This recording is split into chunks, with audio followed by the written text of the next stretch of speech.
children's story today opened a drawer in my mind. We were beaglers.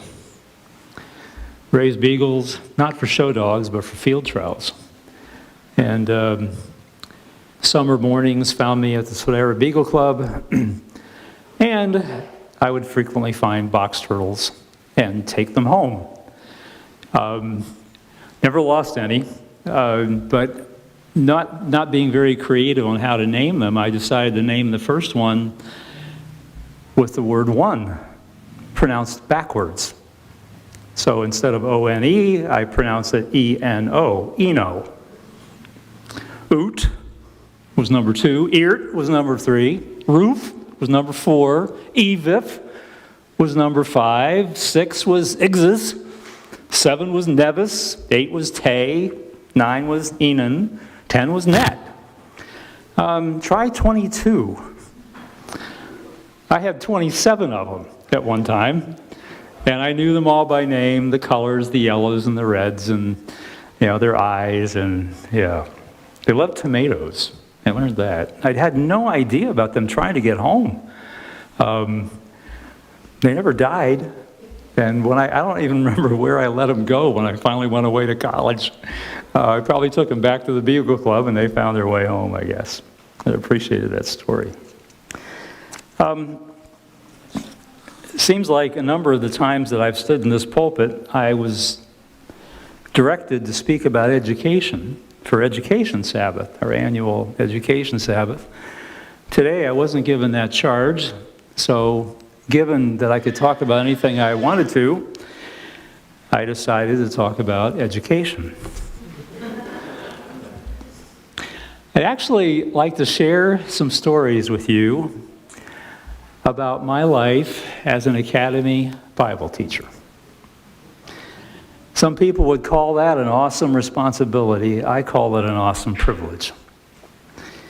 My wife spent her life teaching early elementary for the most part, especially first grade. I spent most of my life teaching Bible in Adventist academies, especially juniors and seniors. And I loved every moment of it. It was a little bit odd how God got me involved. I came to Christ halfway through college. I was a math major, business minor, taking actuarial exams, headed to be an actuary and make a lot of money. One of the things that instantly changed when I came to know Jesus was that I instantly lost all desire to make a lot of money. But I was halfway through college. I had no idea what I should do with my life. I thought about becoming a dentist. But then I thought, how can you share things about Christ when the person you're working with can't talk back? So I gave up that idea. And by the way, I appreciate the dentists in my life very, very much. Then I thought about heading for medicine. And I just kept praying and thinking, God, what do you want me to do? And finally I thought, you know what? There's a career out there where people have a very low opinion of these individuals, usually because they consider them a bit crooked. And no, I'm not talking about pre-owned car dealers. I am talking about lawyers. And I thought, what if I set out to be an honest lawyer? And I shared that with a few friends. They said, Boyer, you're nuts. You can't be a Christian and be a lawyer. And I said, because they said, our adversarial system is such that half the lawyers have to support the guy that's in the wrong. So half the time you're on the wrong side by definition. I said, yeah, but what if I only take clients that I personally believe in their integrity and that their side of the story is the right one? What about that? You'll go broke. I had a number of friends who were adults and lawyers themselves, and from them I'd hear all their lawyer jokes. What do you have when you have 3 lawyers at the bottom of the ocean? Oh, no. That's a good start. What do you have if you have 6 lawyers buried up to their necks in sand? Oh, no, you don't have enough sand. Those were from my lawyer friends. So I had no pre-law classes. I continued my math degree and I clept all my history requirements. So I had absolutely no preparation for the LSAT, the Law School Aptitude Test. But I was at Andrews, 20 miles south. I went down to Notre Dame, across the border into Indiana, and there I had scheduled my LSAT. I walked into the classroom where these other 100 people were taking the LSATs, and instantly my heart skipped a beat because they were already well into the exam. And the proctor stared at me coming through the door and whispered loudly, "Are you DeWayne Boyer?" I said, "Yes." She said, and I immediately knew what happened. Back in that day, Indiana did not go on daylight savings time. And this test was right after the time change, and I was an hour late. And I said, "What should I do?" She said, "We already paid for the test, you may as well take it, but I'm not giving you any extra time. It's a timed test." So I said, "Well, can I retake it if I don't like the results?" She said, "Yes." So I sat down, and I admit that I had a wonderful time taking that test. I mean, the math part was really simple, but so much of the test was just about stories and logic and figuring what matters and what doesn't matter in a story. And I loved it. I absolutely treasured the time I spent. I had no preparation for the test. I read nothing about it. I took the test. I scored well enough to get into every law school in the country except the top 10 or 12. And the University of Colorado gave me a full ride graduate assistantship to their law school, which meant I didn't have to pay a dime. And all I had to do was teach one class at the college of my choice, and that was my way through law school. Well, so I had my teaching credentials. I had spent a year in Africa teaching Bible and math among the Tumbuka people in northern Malawi, and I loved it. And I kind of thought, I'd like to be a teacher, but I didn't know what God wanted me to do. And so I didn't put out any applications. I didn't tell anybody. I thought if God wants me to be a teacher, he needs to make that clear. I'm going to law school. I'm going to be an honest Christian lawyer. As many of you know, public schools hire in the summer for the upcoming school year, some in the last week. Adventist schools hire in the spring for the next school year. Well, spring had come and gone. It was the middle of summer. And I got a call on the phone from a principal of Kalamazoo Junior Academy in Michigan and said, "Are you DeWayne Boyer?" I said, "Yes." He said, "We here in Kalamazoo know about you because of your work with the Eternity Singers based there in Kalamazoo. And we just had a horrible tragedy happen. We hired a new math teacher, and he and his new bride, they just got married. They were on their way back from their honeymoon, and they were both killed in a horrible car accident.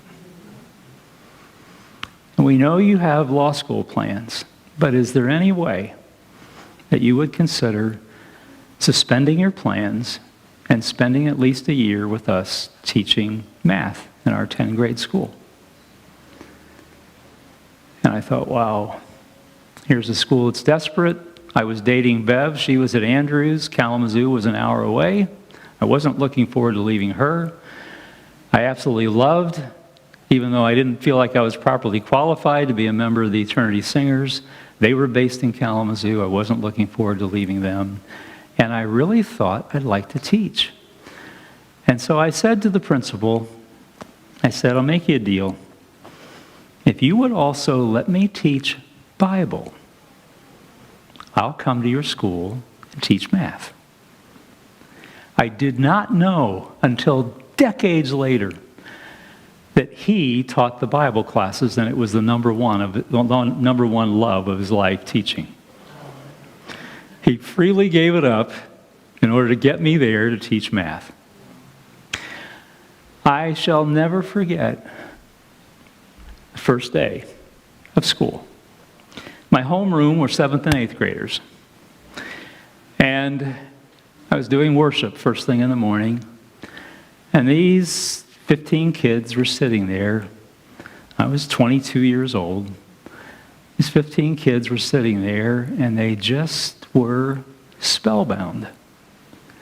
They were staring at me, just looking at me, and hanging, it seemed, on every word I said. I was simply talking about my love for the Lord. Simply sharing my testimony, if you will.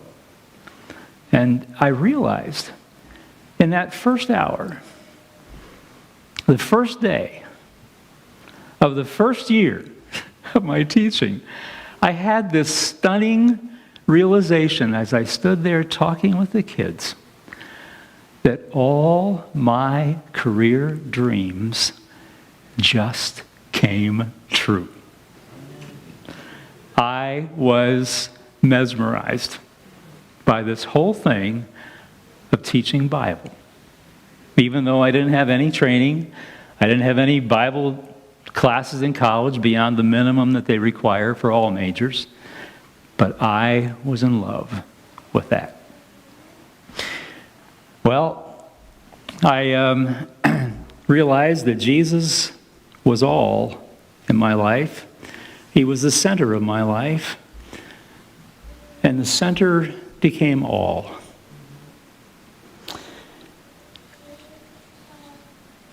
I found myself doing various things over the years. Spent 10 years writing the Academy Bible textbooks with 3 other Bible teachers from around the country. We spent 7 weeks a year, week here, 2 weeks there, 3 weeks there. I was actually, at the moment our precious daughter died, I was actually at the television studios at the University of Nebraska, in-servicing all the Bible teachers in the world who spoke English about our new Bible textbooks that we had just created. I thought about bringing the set to you and laying them out on the table so you could have a look at them, but I ran off and forgot them. So anyway, that was a very interesting time of my life, because I had, up to that point, I had not been using the textbooks. They were old. The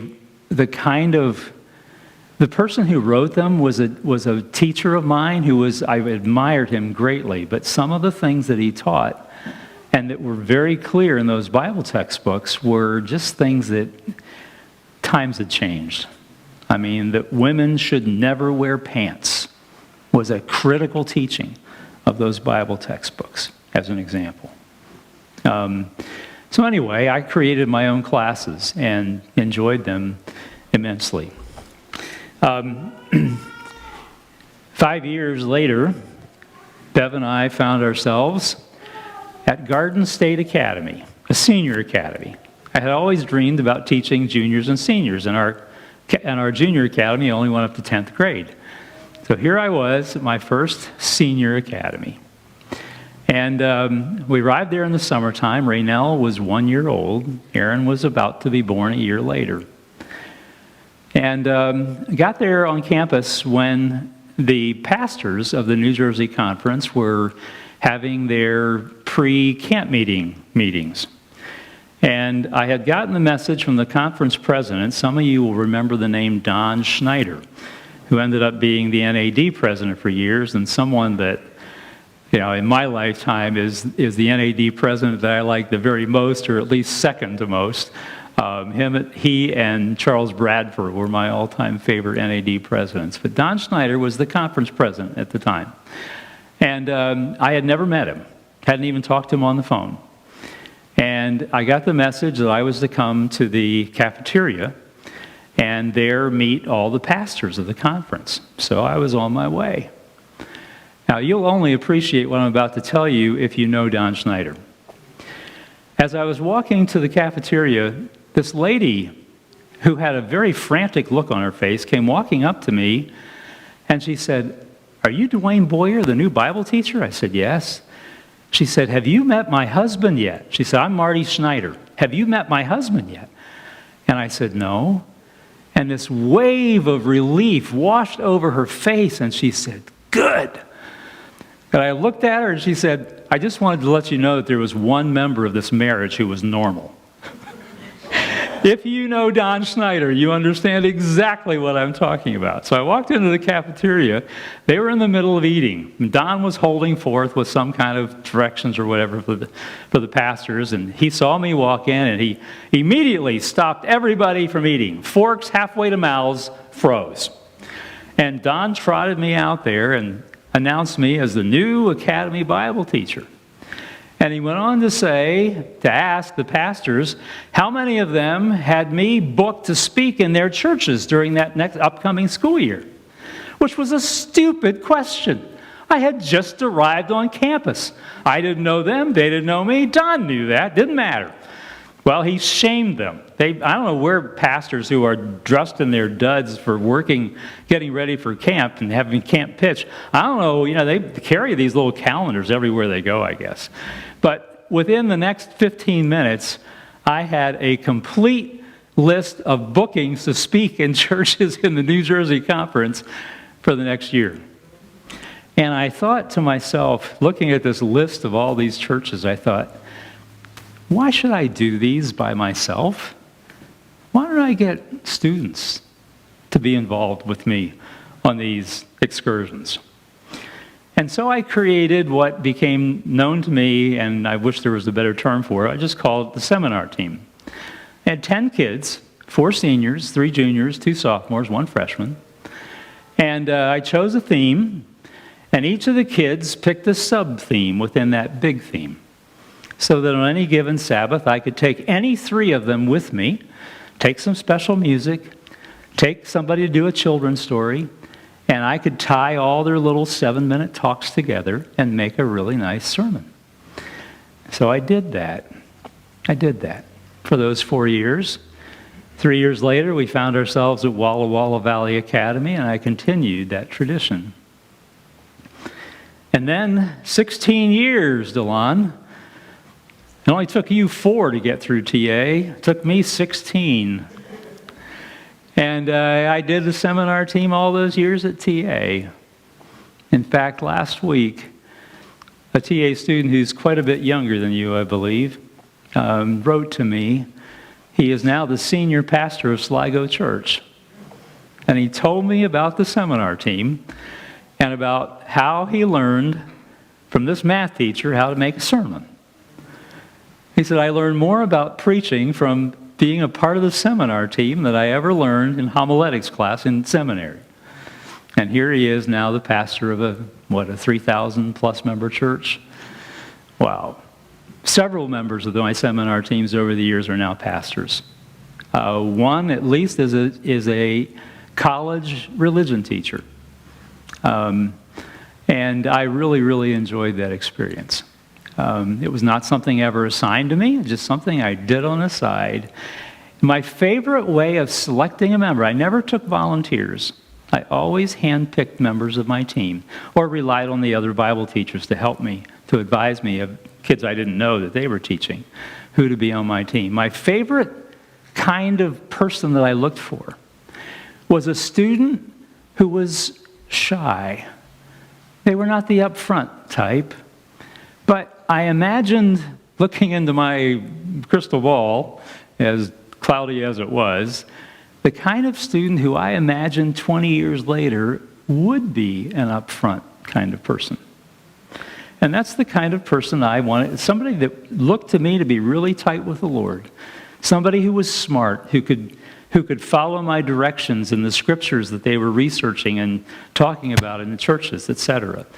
And that's who I looked for, to be members of my seminar team, and I enjoyed it immensely over the years. In the last 7 years at Spencerville, I continued the same tradition there. I love teenagers. I love listening to them. I love talking with them. I love asking them questions. I love taking them to places in their minds with God where they've never been. My ideal Bible class, which would happen every once in a while, but it was if I could somehow cause the path of the student's life and the path of my life and Jesus to all intersect in that half hour. That was just an almost magical kind of Bible class. And that was a goal that I had all the time. In every Bible class I taught, no matter how academic it was, I always included some kind of devotional component because I knew that while some students had a vibrant devotional life with the Lord, many of them relied on Bible class as their devotional life for the day. And so I made sure there was a devotional component in every class where we just didn't touch their minds, but we touched their hearts as well. One day, I happened to need to talk to Bev. She was in her classroom, and so I looked in the door, and the room was dark. This was before we had the smart boards, and she had her overhead projector going. The room was dark, and I looked in, and she saw me in the window of the door and motioned for me to step inside, so I did. But the kids were just transfixed by whatever she was doing on the overhead. And I stood there by the door, and I was watching, and she had this blue blank transparency, and she was moving around the screen. And she was talking about the color blue and animals that are blue and how to spell blue. And the kids are just sitting there just staring at the blue transparency, the rectangle moving on the screen. And she took it off and put a yellow one up and started moving the yellow one around the screen and talking about the color yellow and birds that were yellow and how you spell the word yellow and how there's a double consonant in the middle, and kids are just sitting there. And then she put both transparencies up on this overhead, and corner to corner she started moving them closer and closer together very slowly. And then they intersected, and it turned green. And this little guy in the front row says, "Wow, it's a miracle." And Bev didn't miss a beat. She didn't smile. She didn't say yes. She just kept talking about how blue and yellow make green and red and blue make purple. And I thought, as I watched the kids watching her, I thought, where do we lose that? My seniors in my Bible classes don't sit there hanging on every word like those little first graders did. Where do you lose the wonder and the awe of learning? Then I realized, you know what? Unlike math, where every day is kind of more of the same, in the privilege of teaching Bible, I have the awesome privilege of talking about an infinite God, not a finite one, and truths that are infinite in nature and not finite, and there is no end to what we can learn and what we can know. And even the person in this room right now who knows the Bible the best, when you get to heaven, you're going to be enrolled in RE 101. Because the person here who knows the most knows but the tiniest fraction of what there is to know about God. The one who is infinite, the one who calls us to something totally beyond ourselves. And I believe that a Quality Academy Bible class does its best to approximate that. I realized that I would be devastated if a student came up to me someday as Bible class was ending, and they came up to me and said, "Mr. Boyer, you know, that was a wonderful class today, But you know what? I already knew all that. I didn't learn anything new today. I think that would be a dagger in my heart. The kids who loved my classes the most, I realized, were those who had been in Adventist schools since kindergarten. They had had Bible class all through their lives, and they were sure they had heard every story. They knew everything there was to do. And so my goal was to say something to them, to get them to think about some reality about God and His Christ that they had never considered before. Nobody ever came to me saying, I already heard all that. I didn't learn anything new today. Never happened to me. But I lived in fear of that someday, that would happen. If you would, turn to the scripture reading we just had, John 5, verse 39. The words of Jesus, John 5:39. And Jesus says, and it's interesting because there are, of course, the New Testament was written in Greek, and we have 5,000 manuscripts of the New Testament, no two of which are exactly alike. And there are some manuscripts, some of the later ones, which in John 5:39, the verb is in the imperative. If you remember what the imperative means from English class, it's a command. Close the door. That's an imperative, telling you to do something. Well, there are some manuscripts of John that have these words of Jesus in the imperative mood. And so the translator would say, well, it's easy to translate this. Search the Scriptures as a command. I learned as a kid, where in the Bible does it tell you to search the Bible? Study John 5:39. Search the Scriptures. Well, older manuscripts of the Gospel of John have been discovered. And consistently, the older manuscripts, the ones closer to the original, do not have the verb in this sentence in the imperative. It is in the indicative. An indicative mood, as you may remember from your English classes, or maybe not, an indicative mood states a fact. Doesn't make a command, it states a reality, it states a fact. And indeed, that's what fits with the context of Jesus' words. And so you might check your own translation, because you can see easily what manuscript the translators of your Bible were using when they put this into English. Is it in the imperative, a command, or is it in the indicative, stating a fact? I would say that the way Jesus originally said this was pretty clearly in the indicative. You search the Scriptures. He's stating a fact. He's talking to the Jews, talking to Jewish leaders. He's not telling them to study the Bible. That's all they did. You search the Scriptures because you think that merely by studying the Scriptures you're going to have eternal life.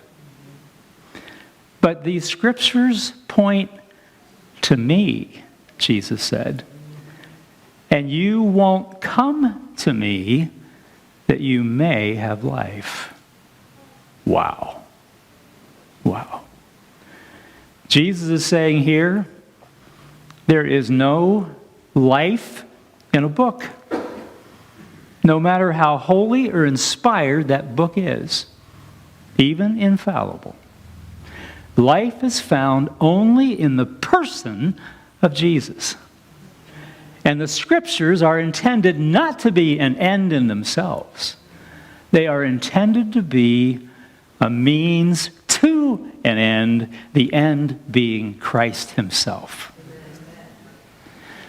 The Jews knew a lot about the Scriptures of the Messiah, but they knew nothing of the Messiah of the Scriptures.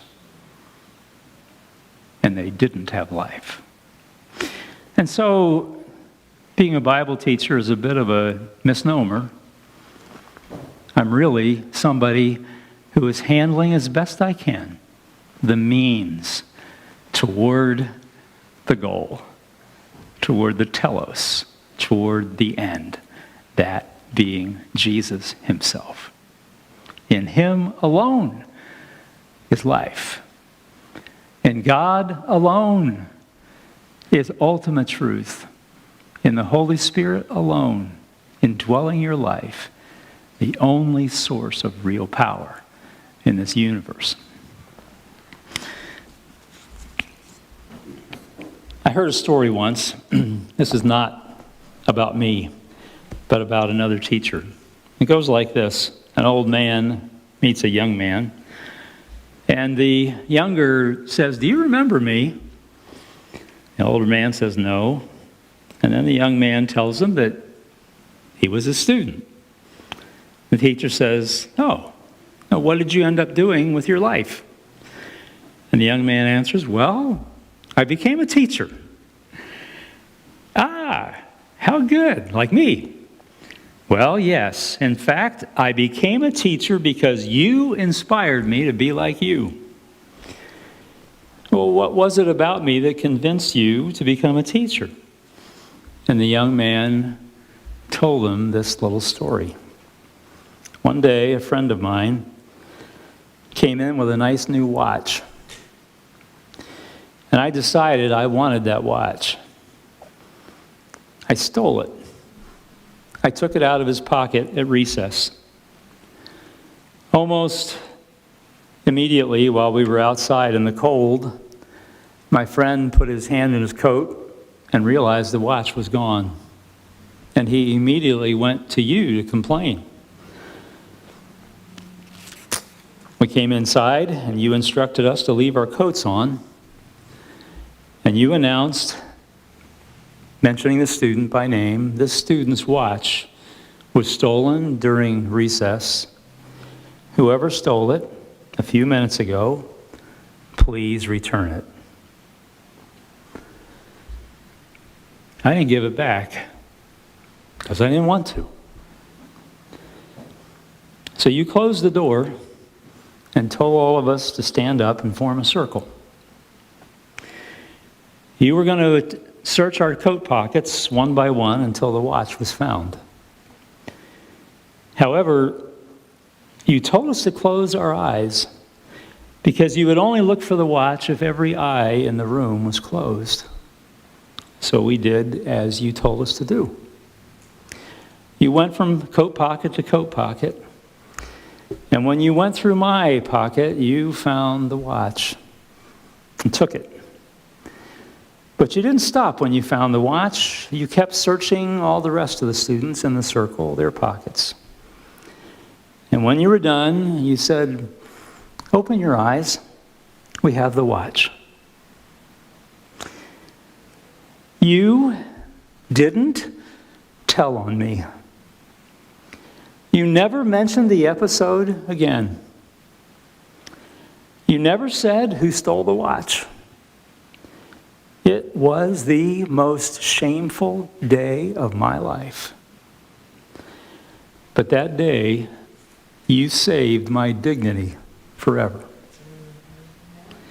That was the day I determined not to become a thief, a bad person. And that's the day I decided to become a teacher, like you. You remember that day?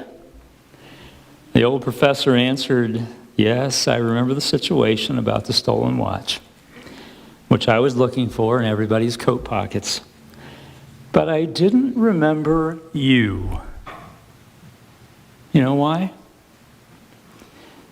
Because as I searched the coat pockets, I also had my eyes closed. You know, I'm just wondering, parents, if you've got a teenager, and if that story might give you a clue about how to treat your kid when they're in trouble. For those of you who are parents of kids who are soon to be teenagers, if that story will give you an idea about a marvelous way to treat a kid who's in the wrong. Delon, the story I'm about to tell is about someone you know. I'm not going to say the name. But this particular girl cheated on an assignment I had given in class. And my reader, who was grading the papers, pointed it out to me. And I said, thank you. And I called her aside and told her what I had found. And she denied it, copying somebody else's paper. Well, I'd spent enough years in administration and handling school discipline for 400 teenagers that I kind of learned that it's not worth the time to try to argue about the facts. Here's what I said to her. I said, you know what? I am going to say her name. You remember a young lady named Joy? This is a story about Joy. I said to her, standing in the hallway outside my classroom, I said, Joy, I want to give you a choice of two things here. I am confident that you copied Sally Sue's paper. No. Okay, that's all right. If you believe that you did not copy her paper, I'm going to hand in her paper and your paper to the school, to the principal, and I am simply going to let him deal with it as he wishes. Oh, the fear started. I didn't do it, Mr. I didn't do it. I said, it's all right. I'm going to let him decide. I will hold this incident against you. If you ask me to write a college recommendation for you someday, I'm going to be obligated to talk about this story. I said, on the other hand, I'll give you another choice. Since this is Bible class, and cheating is kind of like stealing, how about if we apply the Old Testament standard for stealing? And let's say that we're going to use the most common standard of the Old Testament, which is to pay back 4 times what you stole. So you scored an 8 out of 10 on this paper, as if you wrote it yourself. So if you choose option B, I'm going to write the score in the grade book as a minus 24. 4 times 8, 32, minus the 8 points you scored. I'm going to write it down, not as a 0. I'm going to write it as a negative 24. If you choose option B, I will let you do some extra work to make up for those 32 points. I will not tell the principal. I will not tell your parents. And I will not hold it against you. Your punishment for the cheating will be paid in full. I said, think about it tonight. Oh, no, I don't need to think about it. But no, think about it for a day. And decide what you want to do. No, I want option B. By the way, this story gets repeated a number of times over the years. Seems like once a year this story happens. Students, 100% of the time, choose option B. 100% of the time. Yes, I admit I cheated. I'll take the punishment of the Old Testament. And years went by. She was a freshman when this happened, 9th grader. When she was a senior, I remember one day getting a letter from her. And she was thanking me for Bible classes through her 4 years, or how many ever years she was in my class at TA, Tacoma Academy. And she told the story about this cheating episode in 9th grade. Honestly, I had totally forgotten the story.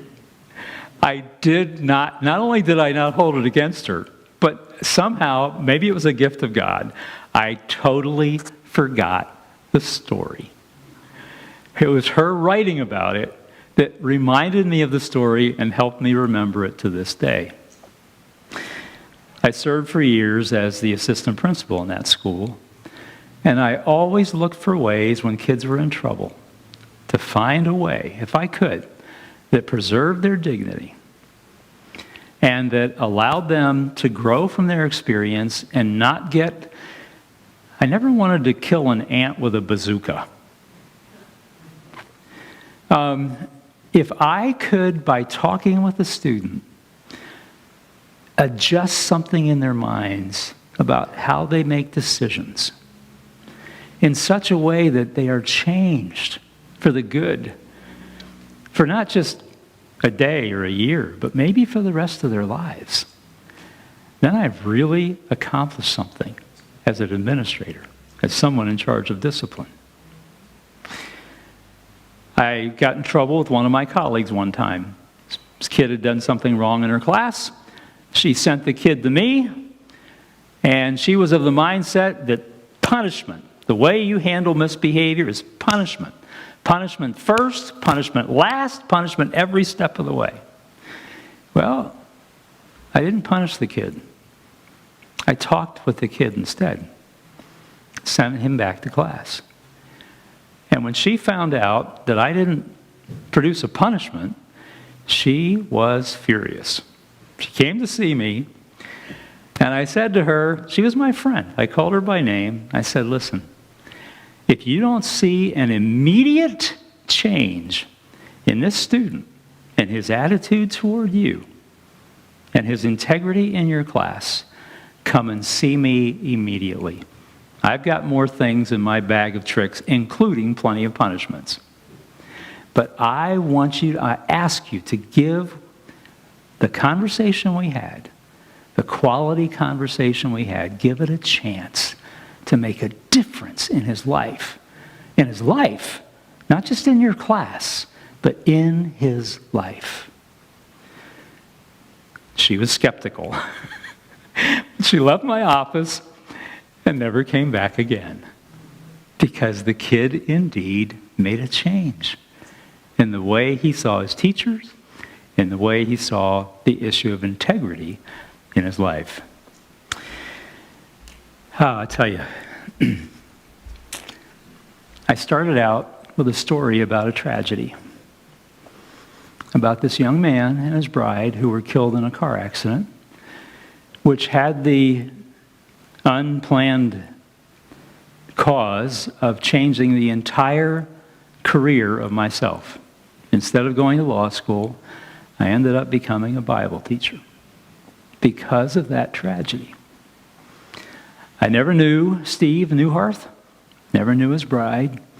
I did end up meeting his father once, and I read the book his father wrote as a biography of his son's life. He's a mountain climber. When you're climbing a mountain, don't look down. Something like that was the title of the book. 1975.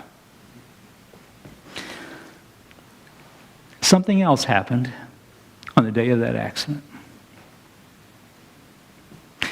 But let me fast forward for a second. The year that I retired, 2015, I was the sponsor of the senior class. The senior class president was a young lady named Brianna Kittleson.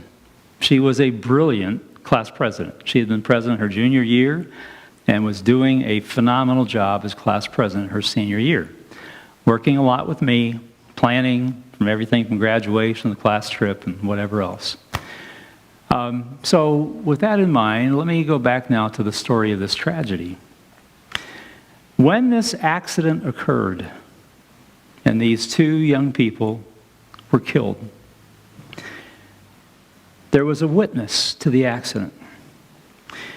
It was a college history professor. He was an atheist.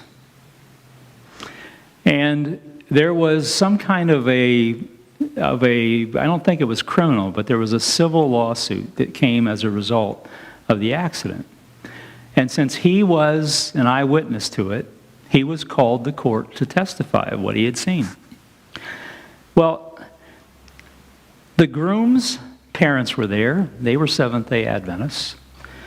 The bride's parents were there. They were Seventh-day Adventists. And here they met this professor who had seen, this atheist professor who had seen the accident in which their precious kids were killed. They learned that he taught history. It was a very emotional meeting. And one of the four parents, I don't remember which one, decided to give the history professor a copy of The Great Controversy. For those of you who read it, you can understand why. Well, the book didn't get read, at least not immediately. The professor's wife picked up the book, and she read it, and read herself right into becoming a member of the Seventh-day Adventist Church. She was the little girl in the back seat of the car. Her father had witnessed the accident. She was too small to see really what happened, but she was there as this horrible tragedy happened. When she got older, she went off to Union College.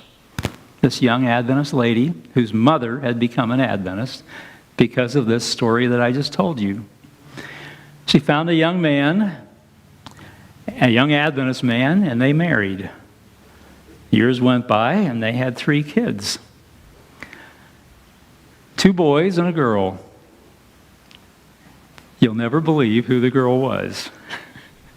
The president of that senior class that I just told you about. Wow.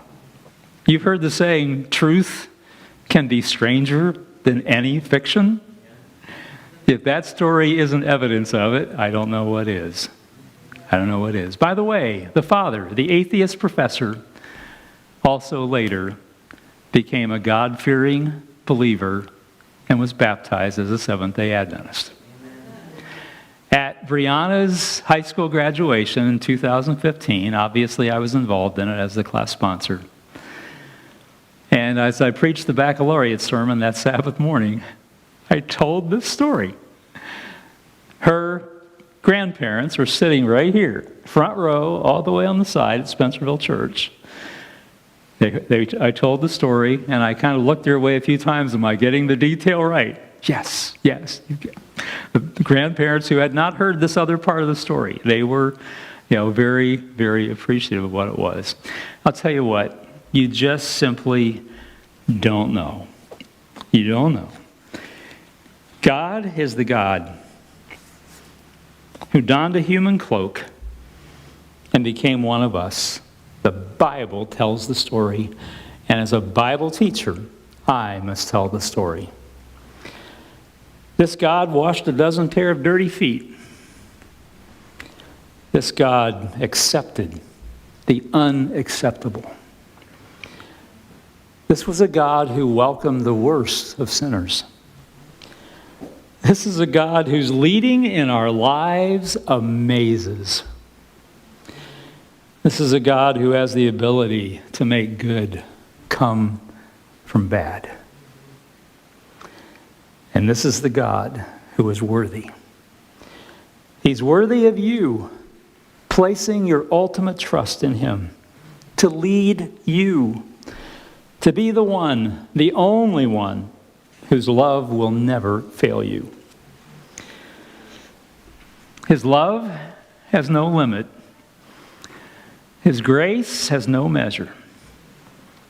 His power has no boundary. Okay, if God had a refrigerator, He'd have your picture on it.